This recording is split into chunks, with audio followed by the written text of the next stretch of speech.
Allez, bienvenue à tous dans cette nouvelle vidéo d'analyse du marché crypto. Donc je vais vous parler de mon point de vue sur ce que je pense qu'on peut potentiellement faire sur le marché crypto. Voilà, si on est dans de la hausse, dans de la baisse, dans la latéralisation, dans rien du tout. Vous allez voir, je vais tout vous dire. Allez, c'est parti.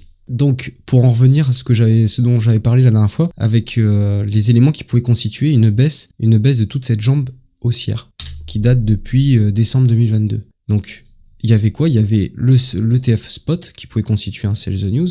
Vous aviez le retracement, le retracement de 0,618 de Fibo qui pouvait constituer aussi un sell. Vous aviez quoi d'autre? Vous aviez la prise de liquidité en rose ici qui pouvait constituer un sell. Et vous aviez aussi Ichimoku en 14 jours, qui était le plat de la SSB, qui formait une résistance, qui pouvait constituer aussi un sell. Sauf que vous voyez là, ce qu'on a fait entre temps, voilà, c'est magnifique. On a eu une belle bougie bien pleine en 14 jours et bien clôturée au-dessus du plat de la SSB d'Ichimoku en 14 jours. Vous voyez que quand on a fait ça, lors du précédent cycle, on était parti haut et fort. Donc, moi, je vous avais dit, il n'y a pas de quoi s'inquiéter, parce qu'on n'avait pas d'éléments qui pouvaient constituer une baisse de toute cette hausse. Donc, moi, j'utilise les zones de confluence d'indicateurs, avec les 0,38 de Fibo, Ichimoku, les EMA Ribbon et tout ça en weekly, parce que cette tendance, c'est du weekly. D'accord? On est en weekly. Donc voilà, je ne vais pas rentrer trop dans les détails, sinon cette vidéo va durer 3 heures. C'était cette zone-là, à ne pas franchir. Je vous avais dit les 36 000.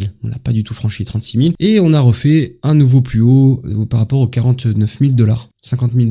C'est très très beau, c'est parfait. Pour moi, on est tout simplement dans la continuation haussière. Voilà, il n'y a pas de quoi s'inquiéter, même s'il y a un potentiel baisse. Voilà, c'est pas de quoi s'inquiéter. Ici, je voulais vous montrer aussi le total market cap.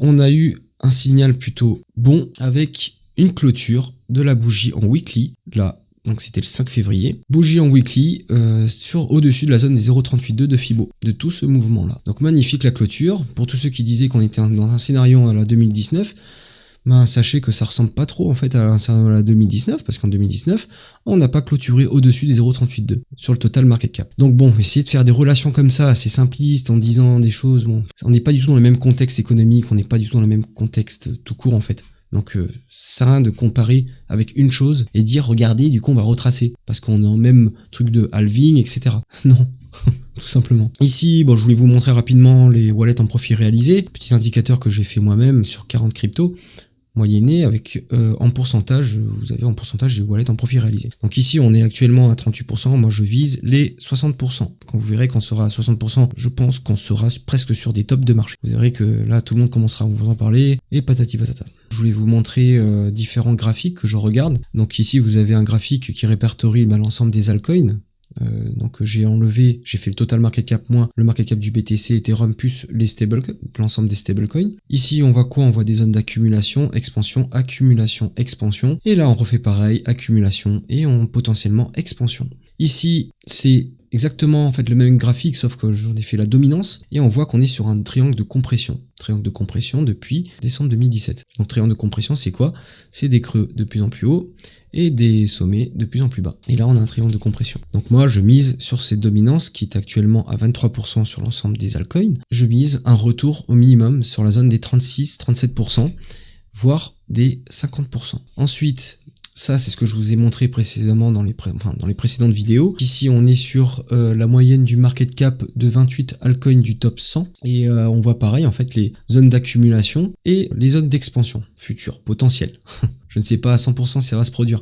En tout cas, ici, moi, ce que j'avais remarqué, c'est qu'on était sorti de cette zone de range qui date depuis mai 2022. Donc, pour tous ceux qui pensent qu'on est dans un bull market depuis juin 2022, bah non, en fait, on est juste dans une accumulation. Là, on est dans de la hausse constante sur la partie altcoin depuis octobre 2023. Ici, qu'est-ce qu'on remarque? On remarque que ici, on n'a pas franchi la zone des 0,382 de Fibo. Voilà. En janvier 2024, on l'a pas franchi, cette zone. C'est une zone qui pouvait potentiellement nous indiquer qu'on a envie de retracer et revenir dans ce range, voire aller plus bas. Et qu'on était potentiellement plus dans une accumulation, mais dans une distribution. C'est ce que je vous avais dit. Ici, c'est ce qu'on voyait lors du précédent cycle. Vous voyez que là, on n'avait pas percé les 0,382, mais on avait méché en dessous, mais pas clôturé. Et c'est exactement ce qu'on est en train de faire ici. Donc rien de prédictif là-dedans, mais juste je me base sur l'analyse du passé et j'essaie de voir un petit peu ce qu'on peut potentiellement faire. Ici, on est sur la moyenne du market cap de ces 28 altcoins. Donc, on voit quoi? Bah, tout simplement zone haute, zone middle zone et zone basse. Ici, sur une tendance haussière.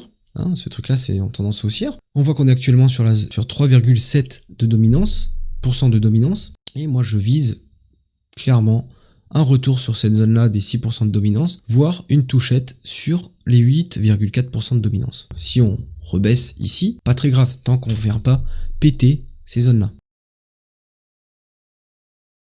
Ensuite, ah oui, ça je voulais vous le montrer, donc c'est la dominance de 16 altcoins en Proof of Work contre le BTC. Donc ça peut être un peu dur à digérer comme appellation, mais en vrai c'est des choses qui sont importantes à regarder.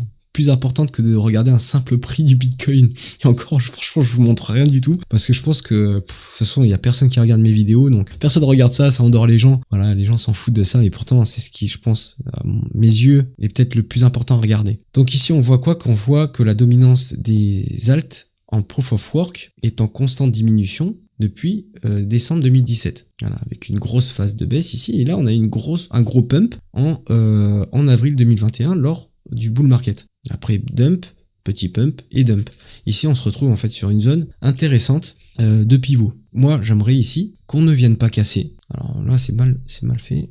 Hop là, plutôt comme ça. Qu'on ne vienne pas casser ces précédents creux. Voilà, là on y est presque, hein, donc c'est pas très beau. Mais j'aimerais qu'on ne vienne pas casser ces précédents creux. Ici. Moi, je spécule en fait sur un retour sur cette zone-là. Tout simplement, des 17%. Je pense que les alts en Proof of Work vont prendre en dominance par rapport au BTC. BTC, que son système de consensus, c'est Proof of Work. Alors ici, on est sur un panier de 27 shitcoins, or Dogecoin, Shiba et Bonks. Pourquoi? Parce que eux, ils étaient trop capitalisés, donc ça merdait un peu sur le graphique. Et en fait, là, ce qui est très intéressant, c'est la structure de ce truc-là. Voilà, on voit qu'en mai 2021, on a fait un top. Ici, retracement, on a refait un top. Ici, en octobre 2021, retracement. On est revenu sur cette zone de pivot en mai 2023, retracement. Ici, on revient faire la même chose en décembre 2023, petit retracement, et on voit qu'à chaque fois, les retracements, en fait, sont de moins en moins forts. Et on arrive presque sur une sorte de triangle ascendant. Voilà, figure chartiste. En fait, pourquoi c'est intéressant de regarder ça? Parce que tout simplement, cette figure est super haussière. Voilà, cette figure est super haussière, on monte l'intérêt qu'a le marché à vouloir aller à la hausse, et aussitôt qu'on va break cette zone, je pense que les targets minimum, c'est à peu près du 20 milliards, voire du 50 milliards grand max. Mais grand max. Là actuellement on est à 1,6 milliard. Mais vous voyez que ça part, en général les shitcoins, pourquoi je regarde ça? Parce que ça part très haut, très fort. C'est le marché de la débilité. Je surveille ça, je regarde ça du coin de l'œil. Ensuite ici, rapidement, je voulais vous montrer un panier de market cap de 10 stablecoins. Voilà, donc en fait on est en train d'injecter de la thune en stablecoins dans le marché depuis octobre 2023. Alors ici on est sur la dominance des 10 stablecoins vus précédemment. On voit qu'on est clairement sur une tendance haussière. Voilà, donc ça veut dire que la part des stablecoins prend de plus en plus de place par rapport au marché global crypto. Voilà ce que ça veut dire. Je pense on peut encore baisser ici, mais je mise absolument pas sur une cassure des 4,5% de dominance. Moi, ce que j'attendrais en fait pour voir un retournement sur le marché global, donc ce serait de voir la divergence entre le marché global et la dominance des stablecoins. Donc ici, par exemple, c'était lors du précédent cycle, en février 2021 jusqu'en mai 2021, on avait eu une très belle div. Une très belle div, donc ici on voit bien qu'on faisait des creux de plus en plus haut, d'accord, ici, qui nous indique en fait que le marché a envie de remonter, et ici on faisait des sommets sur le total market cap, donc en gardant que les alts, des sommets de plus en plus haut. Donc c'est une contradiction totale en fait, vous pouvez pas avoir des sommets de plus en plus haut sur la partie risk-on, et sur la dominance des stablecoins, vous pouvez pas avoir des sommets aussi de plus en plus haut, c'est pas possible. Et là, en fait, c'était une situation un peu spécifique qui nous indiquait clairement que le marché a envie de remettre de la thune dans les stablecoins. Qu'ils en remettaient en tout cas en douce. Donc ça, personne ne regarde ces trucs-là. Personne ne regarde ces trucs-là. Les gens préfèrent regarder des graphiques que du BTC ou des graphiques très simplistes. Mais bon, après, moi, je suis là pour vous montrer autre chose aussi. Donc ici, en fait, moi, j'aimerais bien avoir une baisse sur la dominance et en fait des creux, pareil, de plus en plus haut. Ça serait vraiment le top. Et ici, avoir sur le total market cap, des sommets de plus en plus haut ici en formant de la divergence. Et quand on aura ça, ce sera des signaux, gros signal de retournement du marché. Alors, petit indice maison dont je vous avais déjà parlé, qui répertorie le marché américain, européen et asiatique. Donc ici, on arrive sur une zone pivot, que vous voyez, qu'on forme depuis un certain temps, juste ici. Et moi, je pense qu'on a le potentiel de la franchir. Et je pense qu'on peut très bien rejoindre ces niveaux-là. Après, peut-être un pullback, et ensuite partir. Ce qui me fait dire qu'on pourrait break cette zone-là, c'est l'ETF MSCI qui répertorie 1600 actions de 23 pays. C'est un des plus gros ETF au monde qui est juste ultra performant. Il est ultra performant cet ETF. Vous pouvez regarder l'historique, je vous laisserai l'analyser. Et ici, on voit quoi? Qu'on est sorti de ce range qui date de février 2023. On est sorti de ce range avec un gros gap haussier de façon forte et puissante. Rapidement, donc sur les overnight repo, on voit qu'on est toujours en baisse constante depuis mai 2023. Donc c'est un outil de la Fed qui permet tout simplement d'injecter de la thune dans l'économie et faire en parallèle monter le marché US, ou le marché de façon générale. Et là en fait j'ai tracé une trend baissière qui nous ramènerait aux environs de mai 2024. Ce portefeuille-là sera vide de la Fed. Ensuite, l'emploi US très résilient, rien à dire sur l'emploi US par rapport à la dernière fois. Moi j'ai un leading indicator de la demande d'emploi qui est mis à jour toutes les semaines et pour l'instant il ne montre absolument aucun signe de hausse. Ça c'est un leading indicator sur le taux de chômage. Donc ce qui m'avait permis d'ailleurs, si vous me suivez sur Twitter, de voir en avance de phase par rapport aux prédictions du marché qu'on n'allait pas monter en fait au niveau des taux du chômage. C'est-à-dire que le marché prédisait, c'était lors des dernières publications des chiffres du taux de chômage, le marché prédisait qu'on allait monter à 3,8. Bah moi j'ai clairement dit que non. Moi c'est pas du tout ce que je voyais vis-à-vis des demandes d'emploi. Juste avec ça, vous pouvez voir à peu près où est-ce que va aller le taux de chômage. Donc il n'y a pas besoin d'être un génie quoi. En gros voilà, l'emploi est toujours résilient côté US, ce qui permet en fait à la Fed de ne pas pivoter. Et oui, la Fed arrête pas de reculer en fait son pivot. Ici vous voyez en bleu le taux directeur de la Fed. À chaque fois, à chaque publication des taux directeurs, et ben en fait tout le monde s'attend à chaque fois à une baisse. Mais non, en janvier, les gens disaient ouais, les taux directeurs ça va baisser. Non, là déjà en mars, le marché spécule que non, ça baissera pas. Et aujourd'hui, en mai aussi, on a les taux juste ici. Voilà, donc le marché pense que le 20 mars, on restera à 5,5% de taux directeur. Et à 62% aujourd'hui, donc ça a changé, à le 1er mai, qu'on resterait à 5,5%.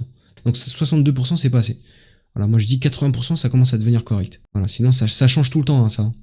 Mais là, 95%, c'est quasiment sûr qu'on reste à 5,5%. C'est hyper important les taux. Le pivot de la Fed, là, c'est ce qui va peut-être déterminer quand le marché US va se prendre une grosse douille. Vous allez voir que c'est ça qui va déterminer quand le marché US va commencer à chuter, quoi. Et du coup, ce qu'on attend, nous, c'est un croisement, enfin surtout moi, mais voilà, moi ce que j'attends, c'est tout simplement un croisement des taux directeurs courts, qui sont du coup à 3 mois, avec les taux long. Voilà. Bon, j'en ai fini dans cette vidéo. Donc pour faire un petit récap sur le marché global, moi je vois toujours de la hausse. Voilà, tout simplement. J'ai pas beaucoup de choses à dire. Les mecs qui changent tout le temps de plan tous les 4 matins, je les vois. La plupart des youtubeurs, je suis quasiment abonné à tous. C'est incroyable les mecs comme ça change tout le temps, c'est assez bancal, ils te regardent juste une petite analyse et encore moi c'est non exhaustif, tout ce que je vous montre là, franchement c'est pas exhaustif parce que sinon j'en aurais pour 3 heures de vidéo à tout vous expliquer. J'ai 50 000 mises en page sur énormément d'indicateurs sur lesquels je me base, des indicateurs on-chain, alors là je pense que je vous ennuierai quoi, ça vous ennuierait. Bon du coup si t'as aimé cette vidéo, n'hésite pas à lâcher un petit like, abonne-toi, fais ce que tu peux, allez je te laisse, ciao.